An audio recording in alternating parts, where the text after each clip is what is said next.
On the flight deck, listeners are manning up for the podcast launch.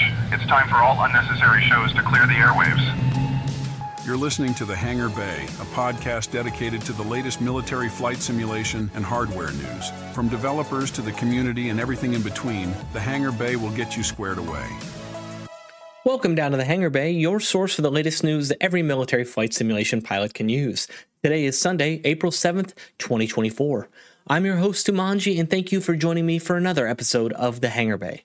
I hope each and every one of you had a wonderful week in the virtual skies.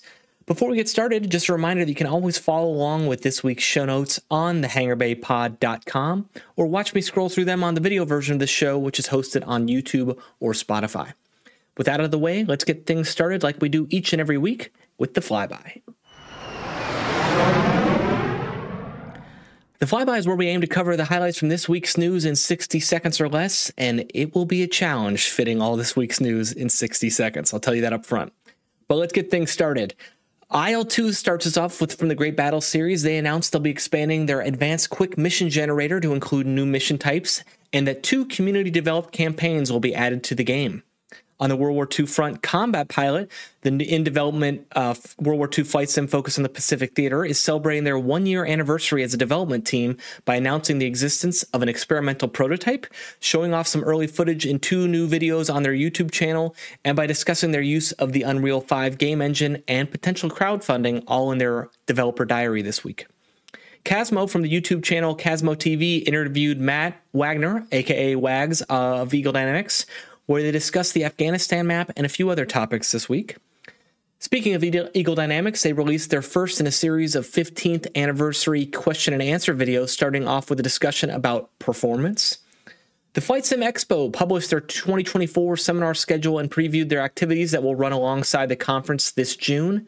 And then finally, which I'm sure many of you are probably waiting to listen to, is tensions boiled over between Eagle Dynamics and their third-party developer for DCS, RAZBAM, with both sides issuing public statements and RAZBAM suspending development of all RAZBAM-developed aircraft modules until further notice.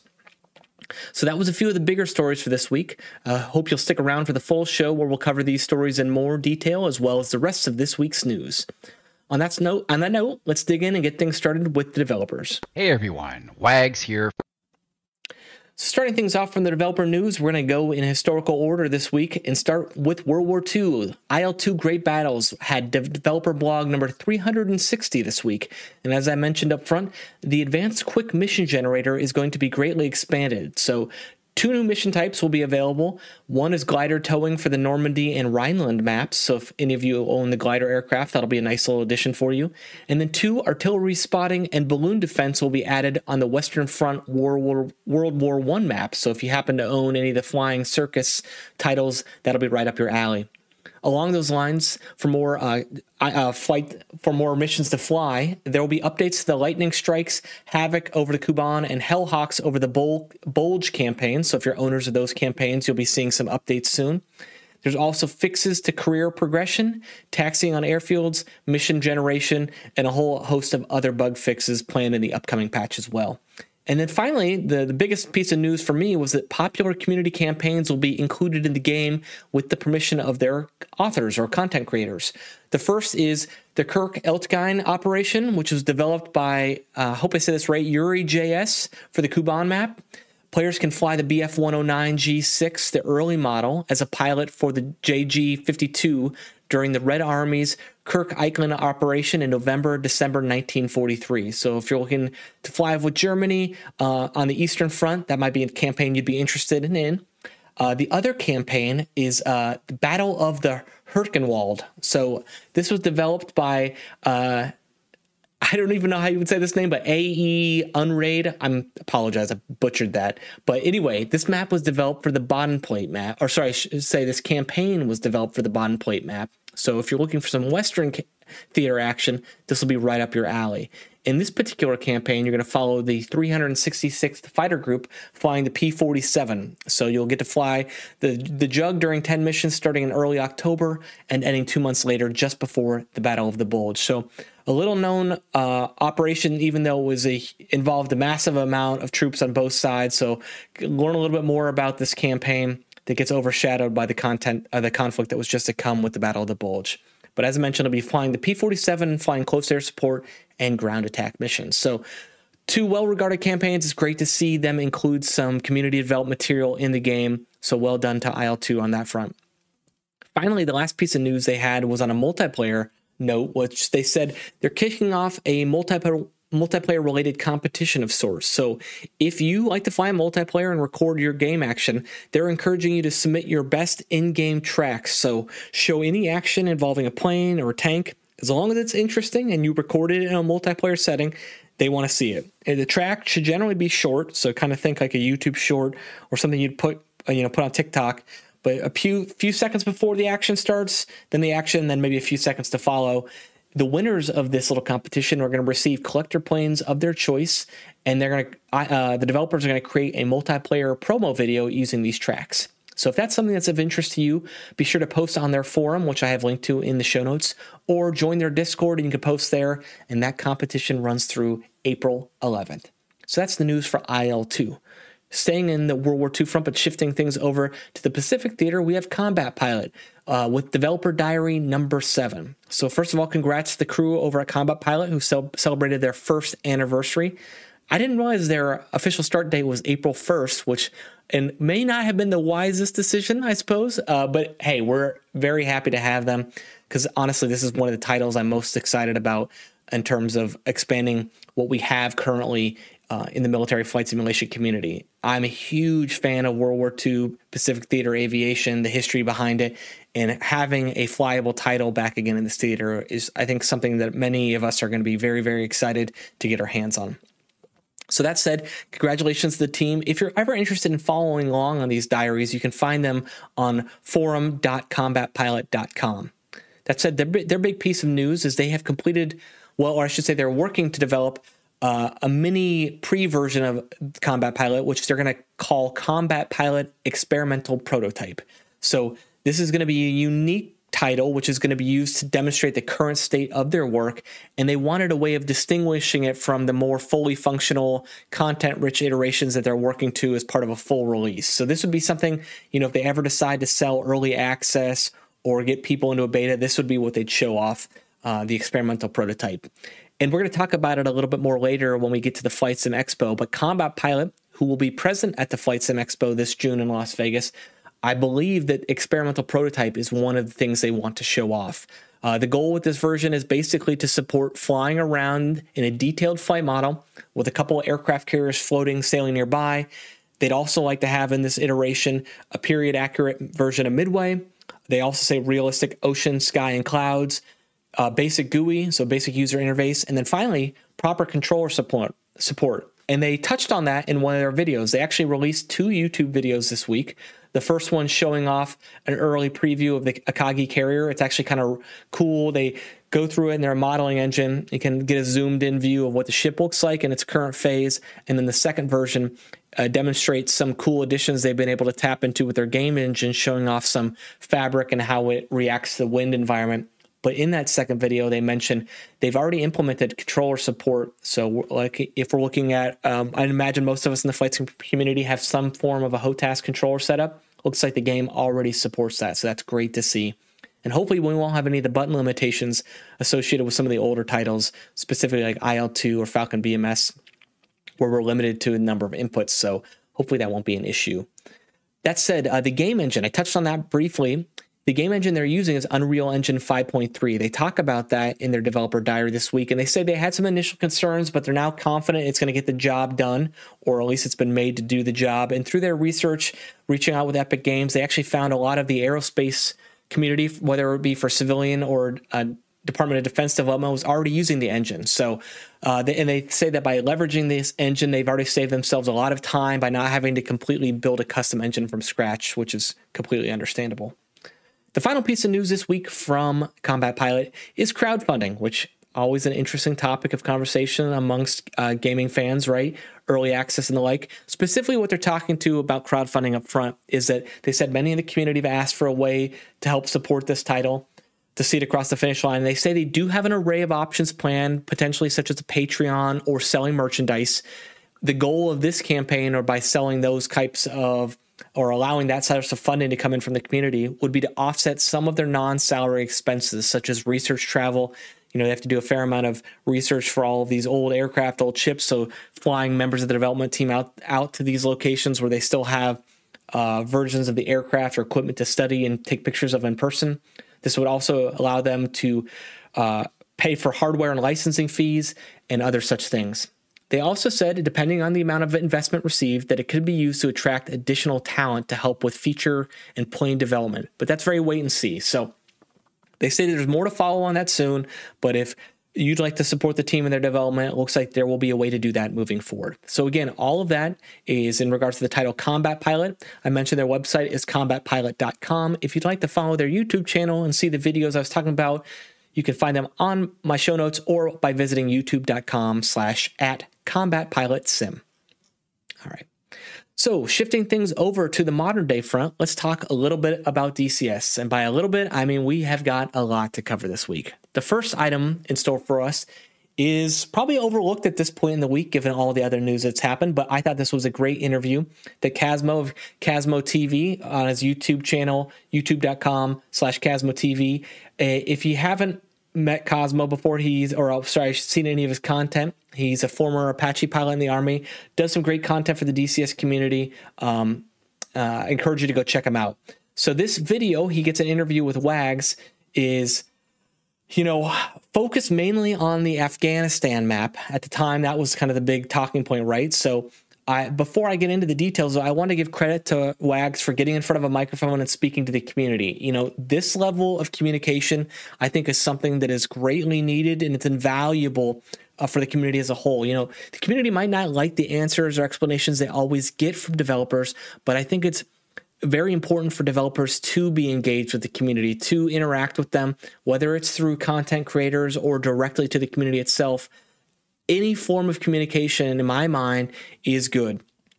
What doesn't work, and I think it's something that's hampered DCS for a while, is radio silence. When you don't provide answers to the community, I think sometimes the community has a way of filling in that void with their own explanation or justification for why things are happening.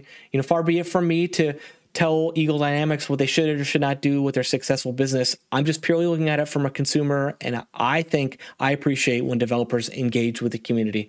So kudos to Matt Wagner for taking the time to do this interview. I hope it's something we see a lot moving forward. Heck, I'd love if they did a DCS developer update once a month. Get Wags with some community managers, and from time to time, do like a 30-minute session, a 1-hour session. Spend 10 to 20 minutes taking questions from the audience once a month on Twitch, on YouTube. Just that level of engagement, I think, would go a long ways. So that said, what happened in this interview itself? Well, I mentioned the primary talking point was Afghanistan, and they cover that in a lot of detail. And I pulled some highlights here that I think might be of interest to everyone. And again, I encourage you to go check out the interview, which I have linked on the show notes. You can find on Casmo's YouTube page. The first question was, how long have they been working on Afghanistan? And given that the map is coming out in June, I was a little surprised to hear it's only been worked on about 12 to 18 months. They said with their new terrain development kit, the TDK, and engine upgrades, the terrain development is much, much quicker now than it used to be. Surprisingly, they also mentioned they have 2 terrain teams in-house that are working in parallel. So one is focused on Afghanistan, the other is on Iraq, and the amount of people working on it was surprising me too. Matt said that 20 to 30 people are working on these maps. Now, I'm not sure if that's both teams, if that's an individual team. So are we talking 60 people total? I would imagine it's more 30 people total, maybe 15 on one, 15 on the other. But long story short, that's a fair amount of people they're committing to this map development, which is great to see. And I think we're starting to see it pay dividends with some of the early screenshots we've seen of Afghanistan.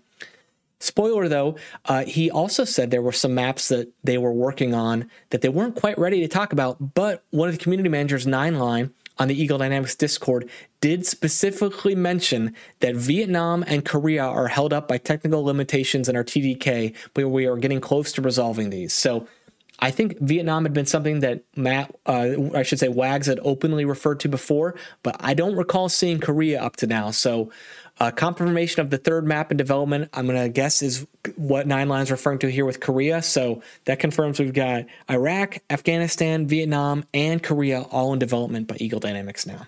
So, which is great. All right. So as for the concept of how this will develop moving forward, with regional maps, with what I just mentioned, that's what DCS has had traditionally. Wags did touch on the whole Earth concept. And he said he thinks that the whole Earth map, while it's still in development, will be developed in parallel with regional maps, as the whole Earth map will be based on modern data, but they'll need regional teams to do World War II maps or Korean maps or any non-modern theater. So when we do eventually see the whole Earth map, they'll likely still have regional maps available for purchase going forward, but they'll be more historical in nature, which I thought that was an interesting point.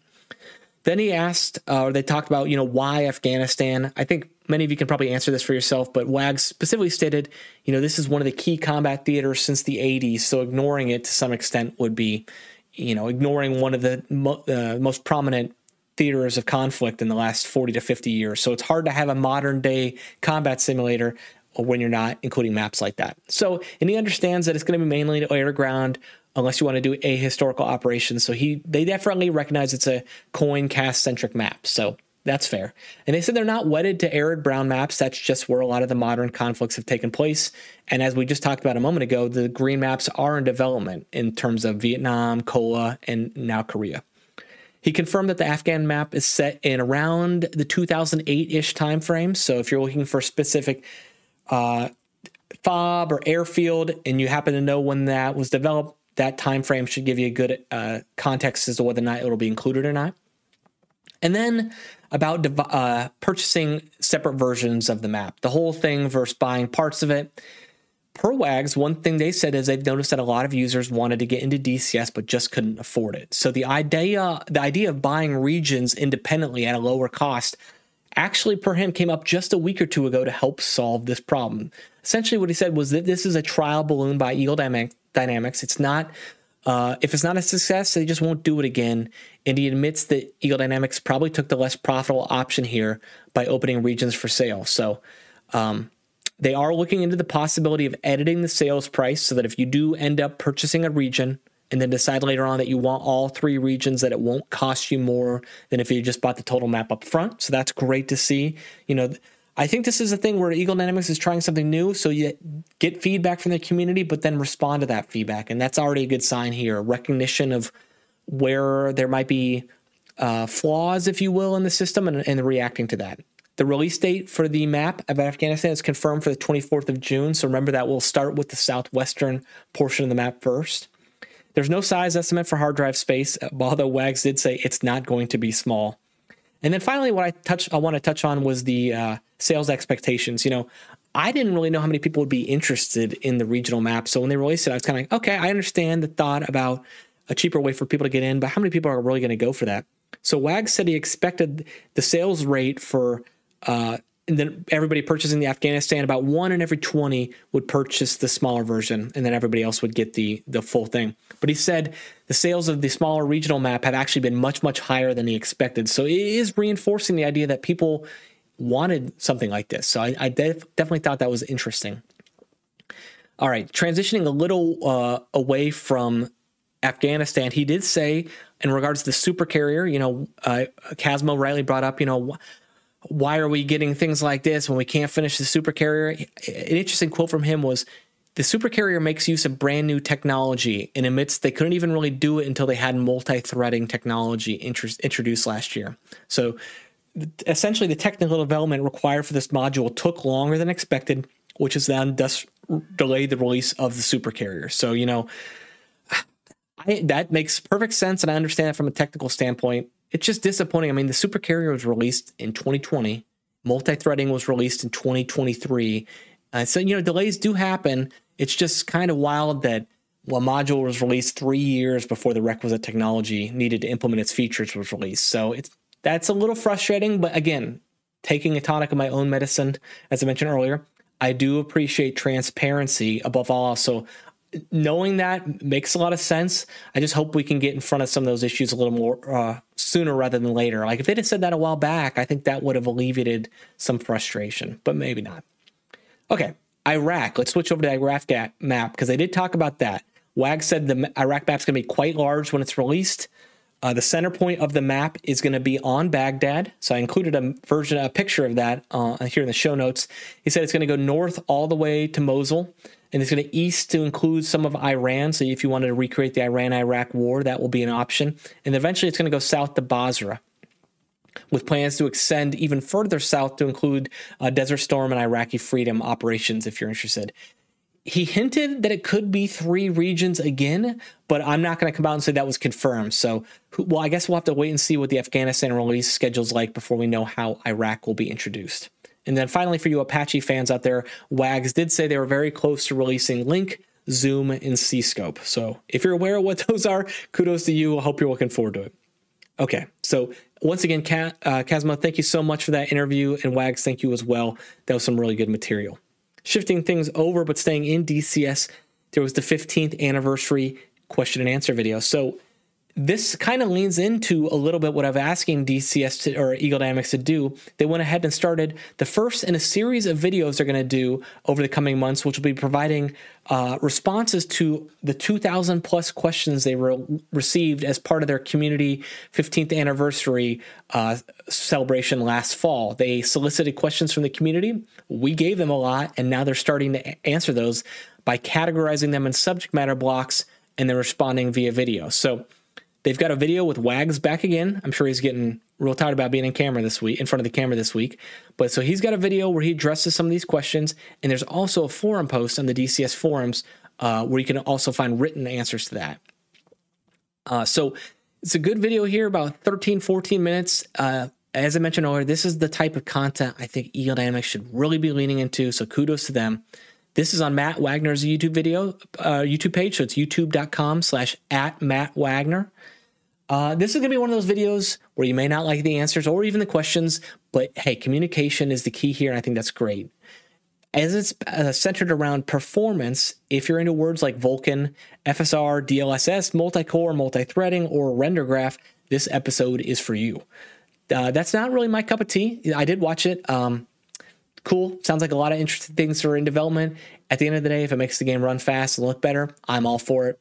I don't really care what abbreviations or acronyms help us get there. So, but it's good to see the team is aware of some of these things that community members have been pointing out, and appears they have those development efforts underway. Wags did go out of his way to say the overarching answer to most of this is that performance is not just a single effort. It's divided between a multitude of technologies and efforts, and they all continue in parallel at the same time. So they're trying to address a multitude of these things simultaneously. For example, FSR 2 and 3 were a thing that was requested in a couple questions. WAG said that once Vulkan is introduced, they plan to implement FSR 2 and then maybe FSR 3. It doesn't sound like Vulkan will come this year, though.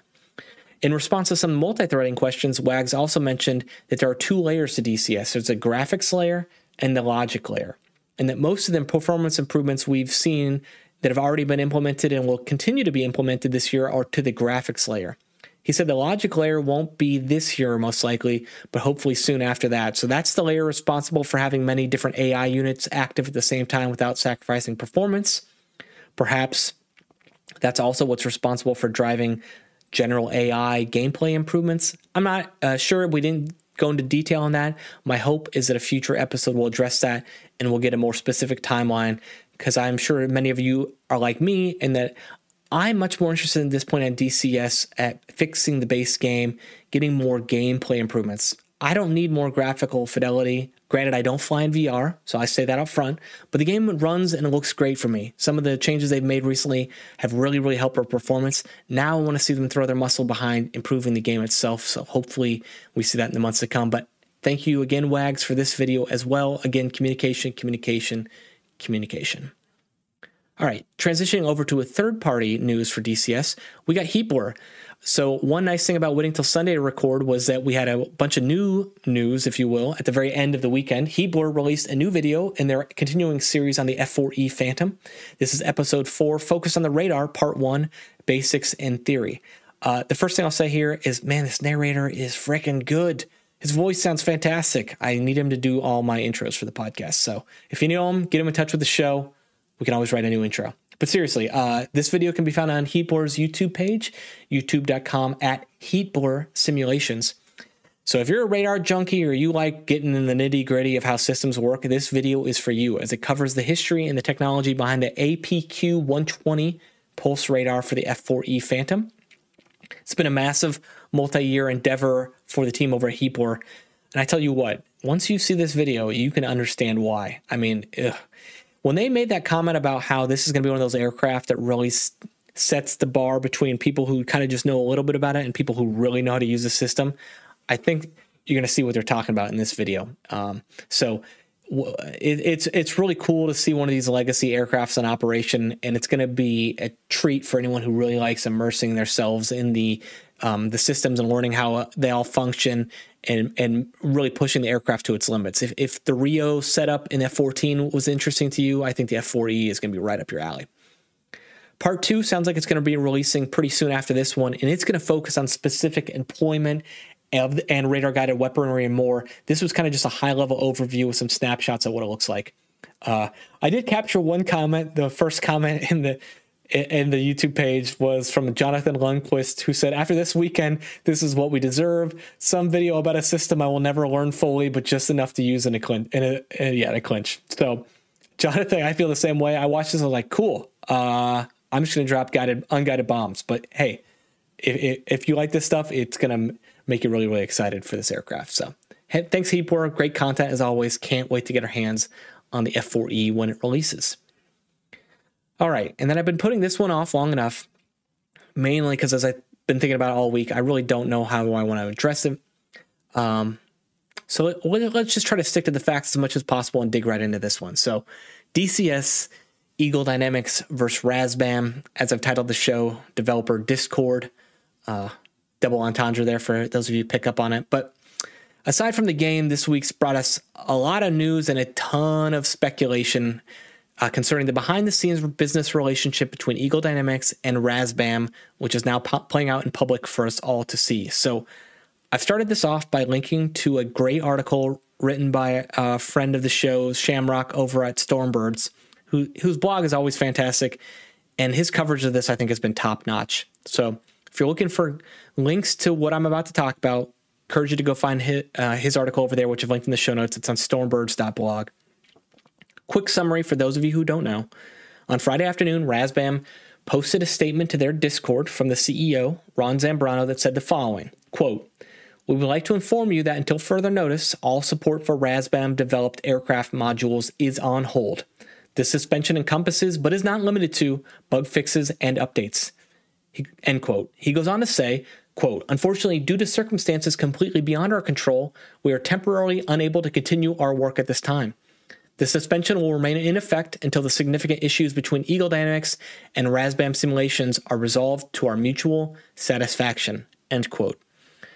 Well, you can probably imagine what the reaction of the community was. And if you think to yourself, all hell broke loose, that's probably putting it mildly. So 3 hours later, Eagle Dynamics probably felt compelled to respond, and they did so again on Discord, on their own Discord this time, with a statement from CEO Nick Gray on the Eagle Dynamics Discord, stating, quote, "We firmly reject the allegations that the current disagreement between Eagle Dynamics and RAZBAM simulations would be, as stated by RAZBAM, due to the circumstances completely beyond our control, quote, and that it is, quote, a situation that RAZBAM simulations did not seek," end quote. So, got a quote here from Eagle Dynamics basically coming out and firmly rejecting that exact wording from RAZBAM. Nick goes on to say, quote, "On the contrary, the current disagreement is a result of improper actions that have been taken by RAZBAM simulations in breach of its contractual obligations toward our company and our legally protected IP rights, and for which we are seeking a reasonable and forward-looking commercial outcome rather than entertaining legal claims. We very much regret that Ron Zambrano has decided without even pre-advising us to make these disparaging public statements, and more importantly, to take the customers of the RAZBAM-developed aircraft as leverage in the discussions with us. Please rest assured we are addressing the situation with the utmost attention and constructiveness." End quote. So following these statements, multiple members of RAZBAM's development team took to social media to express their intent to discontinue development for DCS indefinitely. In particular, 2 members, one of, I believe, the flight model development team, and then one who is an artist responsible for the development of the F-15E model itself, I believe. And then on Sunday, April 7th, so again, one benefit of waiting until today was we got the third in the series of Discord statements, this time from RAZBAM CEO Ron Zambrano, who posted more of a de-escalatory statement to their Discord, which said, quote, RAZBAM Simulations is actively working with Eagle Dynamics to reach an agreement to resolve our internal dispute, and we don't want the discussion that our public declaration has generated to escalate any further. We want to assure you that it has never been, nor it will be, our intention to abandon our products. We look forward to a prompt and satisfactory resolution, turn the page, and move forward. Best regards, end quote. Anyway, that was a lot of developer news this week. So a counter to that, we'll be keeping things short with the hardware news this week. So let's transition over to that front. Flight controls. So hardware news. If you can move it, toggle it, push it, or rotate it, hardware news is where we're going to talk about it. And this week, it was pretty quiet on the hardware front. I gotta lie, we don't have any major news from any of the key players, like Wing, Thrustmaster, Virpil, whatnot. So I'm going to steal a piece from the community news section, and we're going to go the virtual hardware route this week, and we're going to talk about Helios. So I mentioned Helios before. It is a virtual cockpit of sorts.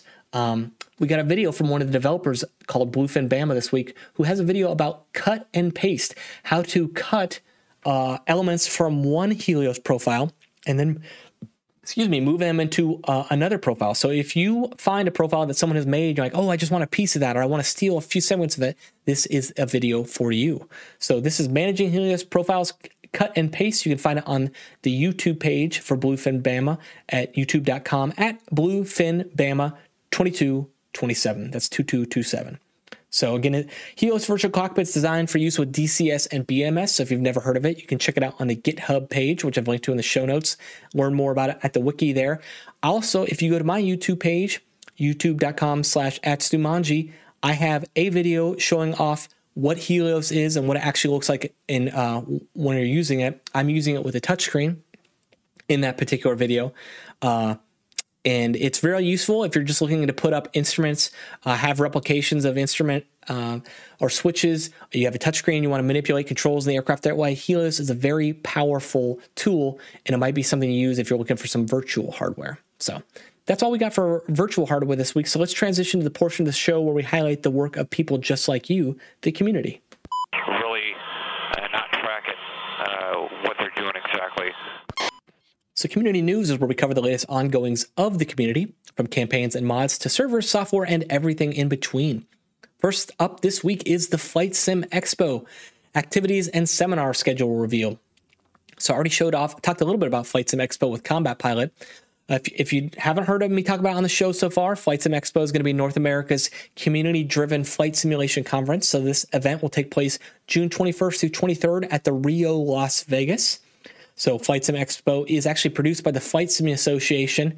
And for this year, before we talk about the activities and seminar schedule, I just want to make a quick announcement that says I'm proud to announce I'm actually a media partner for this year's show.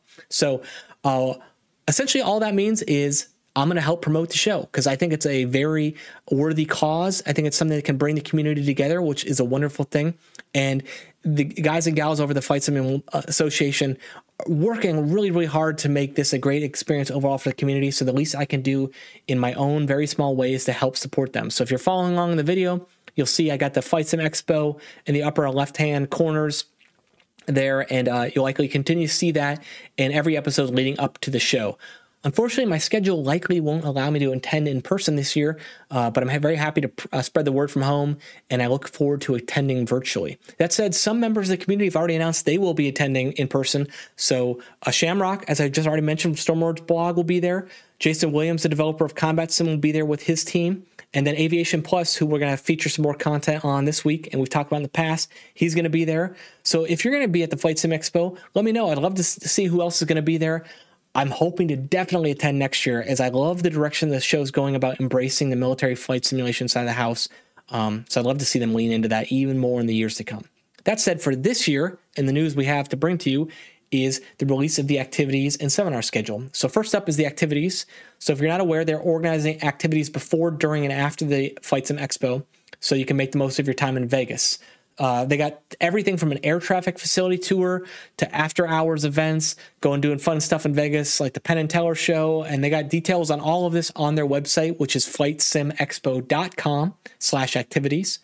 Registration is going to open pretty soon here. It'll be next week, next Sunday, April 14th at 12 p.m. Pacific time. And these activities, if you're interested, are in a first-come, first-served basis, so spots will fill up fast as they did last year. So if you're interested in something, be sure to be there right away. Personally, I think the highlight that I would attend if that was in person, they're going to have cockpit building workshops on Saturday and Sunday. So June 22nd, June 23rd. Registration is going to include all the required hardware, and you're going to get a 1-hour guided build session on how to either make an LED, switch, encoder box or a multi-radio module. So if you've ever been interested in building your own button box, these guys are going to get you set up with that and walk you through the process in person. You can leave the show with your own very own little flight sim hardware. The first of those sessions, the LED switch encoder box is $55. The multi-radio module is $75. So really, really great. I love to see this kind of thing offered. I hope some of you will go participate in that workshop. And if you do, let me know. I'd love to hear more about your experience. Okay, so that's activities. And then on the schedule front, they released their seminar schedule. So these seminars will run during the show itself, which will be Friday, Saturday, and Sunday. So again, June 21st through the 23rd. The show starts at about 1 p.m. Pacific time on Friday, and that will be where we kick off with the main event. So that's going to be the product announcements. That's where we're going to get the biggest news of the weekend. They using the hashtag FS Expo Friday. So they're going to cover a lineup of exclusive product announcements from top names in flight simulation. And as I already mentioned in previous episodes, that does include some folks like WinWing, Combat Pilot, and Toby. They were specifically called out in this announcement. So perhaps a new hardware unveiling from WinWing and Toby. That'd be pretty cool. All right, Saturday, they'll have a series of seminars. Again, you can find all this on their website, flightsimexpo.com/schedule.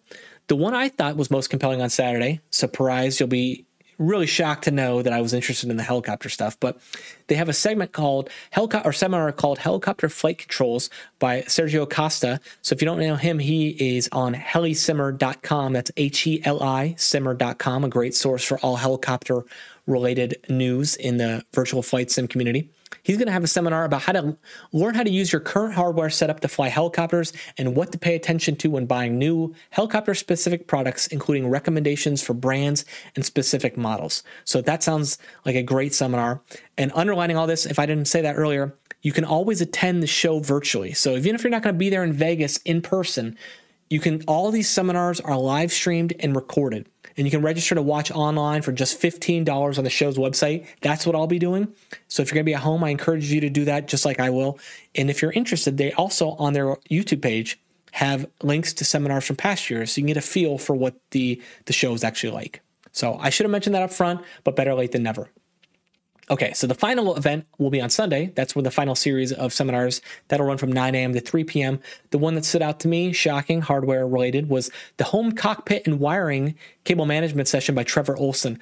Trevor's going to delve into the world of how to wire up your stuff, specifically related to strategies and component selection to elevate your simulator experience. So he's going to explore the fundamentals of wiring basics, such as reliability and how to make them for a rugged setup so that you can learn other things such as circuit board principles, component selection, organization strategies, and more. I mean, Trevor, man, if you can just teach me how to properly route my cables so I get some good cable management, your show's already going to be a win. So I look forward to that, and I look forward to you helping me make my Simpit not look like a disaster. So again, that's all for the Flight Sim Expo, June 21st to the 23rd in Las Vegas. Again, if you're going, I'd love to hear more from people in the community who are looking forward to attending. I wish I could be with you in person, but I will be there virtually. All right, shifting over to BMS and someone who will be there in person, Aviation Plus makes another appearance on the show. I feel like this might be like the third week running, but he keeps coming out with good content, and I always want to feature something from BMS every week. Well, I'd love to feature something from every one of the major military flight sims every week, so I tried to.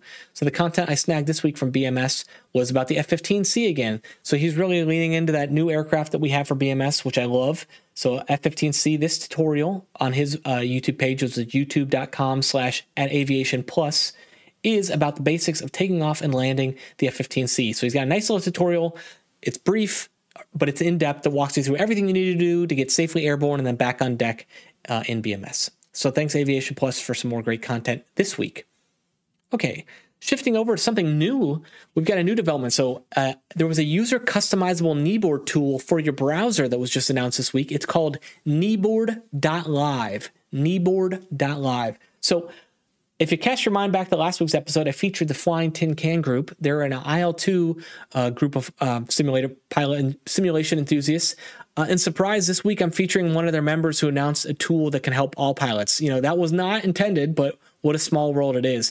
So he posted about this tool on the HOTAS Discord and has since set up his own Discord. So the developer there is making basically an online tool that's going to allow you to use and build and share checklists for various flight sims. So I know some of these tools already exist to some degree, but what he's leaning into here looks really, really good. The fidelity of the tool itself is top notch. It looks really sharp. It's got interactivity to it, such that, imagine you have it on your monitor next to you when you fly. You can click on a checklist item, it crosses it out. Easily flip pages. You can bring in images of the cockpit, embed drop-down boxes that appear when you click on it. Anything you can imagine from a top-notch web tool, it's at play here. So it's early in development. But this is one to watch. It's not technically open to the community yet, but he is looking to open it up for beta testing here shortly. So I encourage you to join the Discord, which I have linked to in the show notes. If you're interested in beta testing it and providing feedback while it's in development, all you got to do is sign up with your email address and your Discord username. There's no date on when that beta it will begin, but things are progressing rapidly, and I wouldn't expect it to be too long. So again, this is a great kneeboard tool. Make your own stuff, share it with community members, use it on your browser, on your mobile phone, your tablet, heck, your touchscreen if you already got one for Helios, right? You get this in there as well. The developer's really committed to doing some great things with this tool, and this would be a perfect integration with some of the stuff we talked about a couple weeks ago with the F4E, right? They're leaning into allowing you to have an in-game kneeboard that can connect to a web browser. Well, being able to connect your in-game kneeboard to something like this would be fantastic. I mean, that really starts to show you the synergy of when we have all these tools together. I know, look at me going corporate, talking synergy. But so credit to the developer. It's incredible what community members are able to come up with and to share with all of us each and every week. So thank you. Again, that's Kneeboard.live. So switching things back to DCS now, we have an old piece of news that we're kind of circling back to talk about again because, well, hey, it's worth talking about more than once, and that's the upcoming DCS tournament by Fox 3 Solutions. We previously covered this, I believe, on episode 5 back in February. Talked a little bit about the great work the team's doing over there, and now that the competition's really just 2 weeks away, wanted to bring it back again. This is the competition that runs from April 19th through the 21st. This was also featured in this week's DCS newsletter, so shout out to Nineline and Big Nui over there for featuring this in a more public format. This is a DCS tournament that's going to be half showing off your skills and half supporting a great cause, as all the entries for this tournament will go to charity. That's the Canines for Warriors charity. So to participate, you got to pay $5, but 100% of that's going to go to the charity. And it's going to be 3 major events this year, which the first one is going to be called Bomb Run Brilliance. So it's essentially going to be a dumb bomb challenge while you, quote, navigate a maelstrom of stress. So that sounds intriguing. There's going to be Caucasus Mountain Rally, so imagine a time trial through the mountains.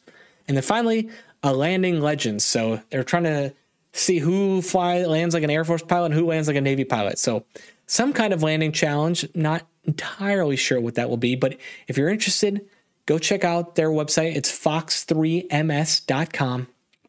Read more about the Aviators Fox 3 Ultimate DCS Skills Showdown. That's coming up. If you're interested in registering, your deadline for entry is April 16th. So that's next Tuesday. So don't forget it. Okay. More DCS news. We're still going through it. The next one is surprisingly another podcast for DCS. That's right. I've got competition. No. It's not how I'm looking at it. I actually am really excited for this show, which I want to talk about, is called LovoCast, L-O-V-O Cast, which is a new DCS podcast that just debuted this week. So it's from Lovo, who many of you may already be familiar with from his YouTube channel, which is youtube.com/DCS with Lovo, He's starting up a podcast with his friend Tony, which is going to cover all things DCS. And it's what I find really interesting about this, having just listened to the first 2 episodes so far pretty briefly, it's more of like a long-form discussion. So they pick 5 or 6 topics each week and then spend, hour and 20 hashing it out. It's almost like you're sitting there at the pub or at the bar with a couple friends just talking about some stuff that you love, having an invested conversation with some friends, talking through some issues. I think this is the kind of content I'd love to see more. I'm glad someone's doing this from DCS. I always want to do it, but I didn't think you'd appreciate a solo show, me talking that long. So I cover a little bit more news stuff, and I want to celebrate the community. But something like this, leaning into talking about some things with friends, I love it. I think it's great. So I highly encourage you to go check it out. I also want to give a shout out to Lovo's other material. He's got, as I mentioned, he's got an established channel covering DCS related material with a large focus on his Learning with Lovo series. So some great tutorials out there. In the first two podcasts, Lovo's already covered a lot of stuff with Tony, such as voice acting and campaigns, the Afghanistan map, and of course, the major topic that we already talked about, which was Eagle Dynamics, RAZBAM, and third-party developers. But go show him support. Let him know that I recommended you, and hope to see some more episodes. Of note, I did confirm with Lovo already, the show is not available from your normal podcast providers or wherever you get your podcasts. So if you want to listen to this one, you do need to go to his YouTube page to start with. So shout out Lovo. Great stuff. Looking forward to hearing more in the weeks to come. And then finally, on a in-game note, if I mentioned this last week, which is the Apache Hunting Ground multiplayer mission. So I said this needed its own show. So we're back to talk about the Hilo Bubba's Dreamland that is the Apache Hunting Ground. So if you like to fly helicopters, and even if you don't, spoiler, this supports all aircraft, I highly encourage you to check out something called the Apache Hunting Ground. I got a great video that summarizes what's at play here. This was developed by Sithis 1989, so it's youtube.com at SITHIS 1989. The basics of this mission for DCS are essentially 100 or so missions in one. That's right. So this requires the Syria map, but it's 130 different missions across 5 different difficulty levels, all in one DCS mission. So what happens is once you enter into the game, you can go to one of 5 different areas. And depending on which area you go to, each one has a different difficulty level. So if you want, you can go in there and through the F10 menu, trigger what you're about to see in. So the difficulty is based on the region you fly into and engage with. There's 20 to 30 tasks per area, and they're going to be assigned to you in random order. And if you want to skip a task, it's not really up your alley, you can just check in with the tasking via the F10 radio menu and just skip to the next task. Almost every fixed-wing aircraft can participate in this, and all rotary wing are available. And there's over 700 voice lines of dialogue from a dozen voice actors. So this is one hell of an effort for a single mission. To top it all off, it's single and multiplayer capable. So, if you're interested, especially if you want some Hilo-centric gameplay, it's there for you, but don't let the name fool you. This is actually something you can fly on almost every aircraft. So well done to the team over here that did Apache Hunting Ground. This is a serious level of effort, and I can't wait to check it out in game. On that note of missions for DCS, I also want to give a shout out to Squeaky. So I mentioned Squeaky back on episode 1 as well. We talked about his training day sandbox for Normandy 2.0.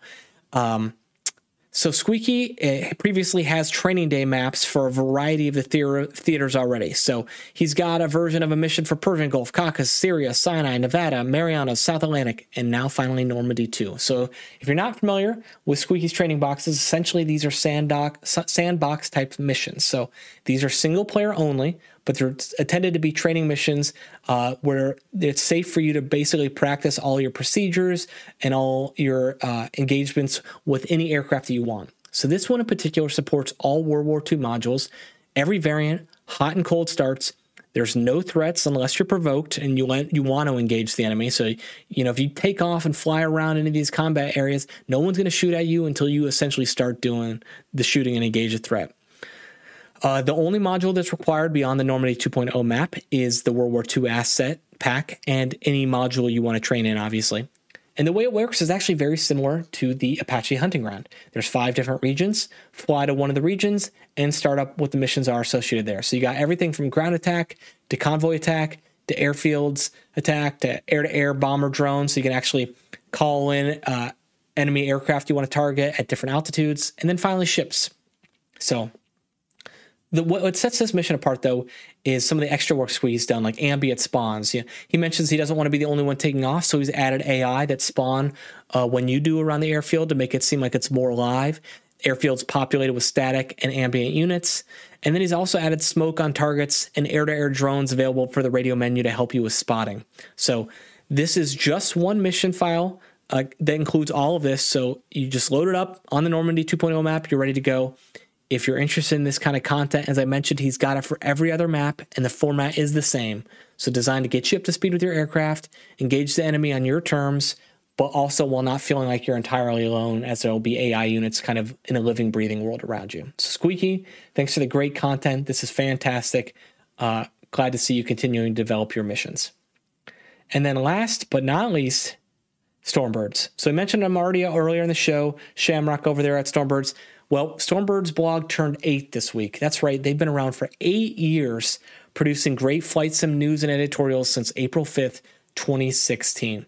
And for many, I think I speak for many when I say that he is the go-to source for all virtual flight simulation news, both civilian and military.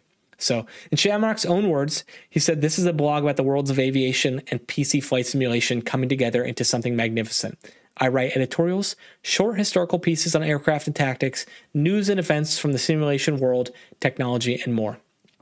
And, I've never met Shamrock,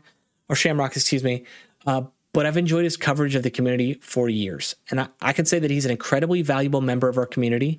He's articulate, he's level-headed, and he's passionate about the beauty of flight, especially virtual flight. I always end each show by encouraging listeners to think about what they put out into the community and to make it a better place. And to me, Shamrock epitomizes that mindset. And I thank him for his tireless efforts to cover this great hobby of ours. So happy birthday, Stormbirds.blog. Shamrock, thank you for all you do. All right, let's kick things over to the user content of the week now. They just blew themselves up. They just blew themselves up. All right, so the user content of the week, sometimes it's a mission, sometimes it's a tutorial, sometimes it's just an interesting topic of conversation here in the content of the week. And to wrap things up this week, we got a little bit different in terms of user/community content. This is all about capturing cockpit dimensions for your Simpit needs. So if you're like me and you love tinkering with the Simpit or wherever your setup is at home, and you're looking for something that's a little bit more realistic, maybe you want to make a panel to scale, get the right dimensions on a seat in an aircraft, or whatever the case may be. Maybe you want to recreate a full cockpit layout.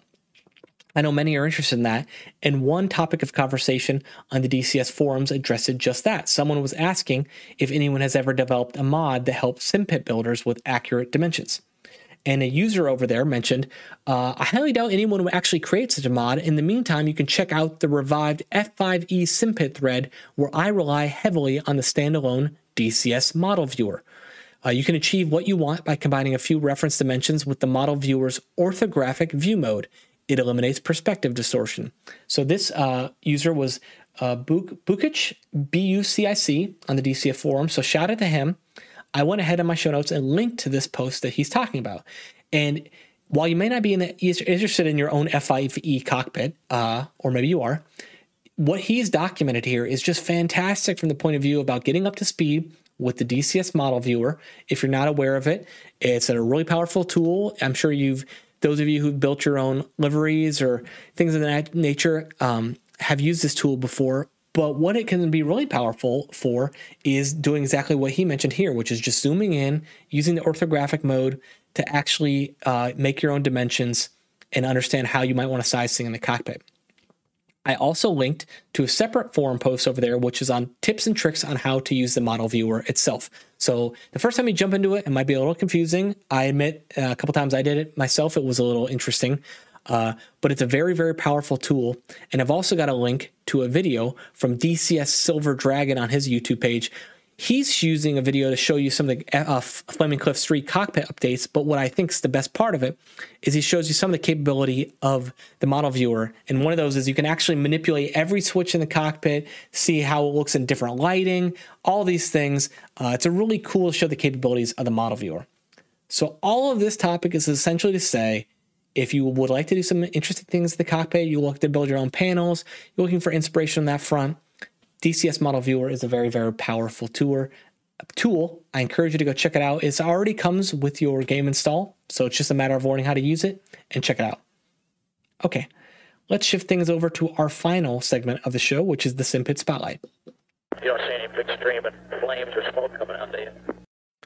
GT Ghost Rider is the Simpit Spotlight for this week. And the Simpit Spotlight is my favorite segment of the show, where we highlight a community member's personal Simpit setup, no matter how simple or complex, to celebrate the joy of flying from home.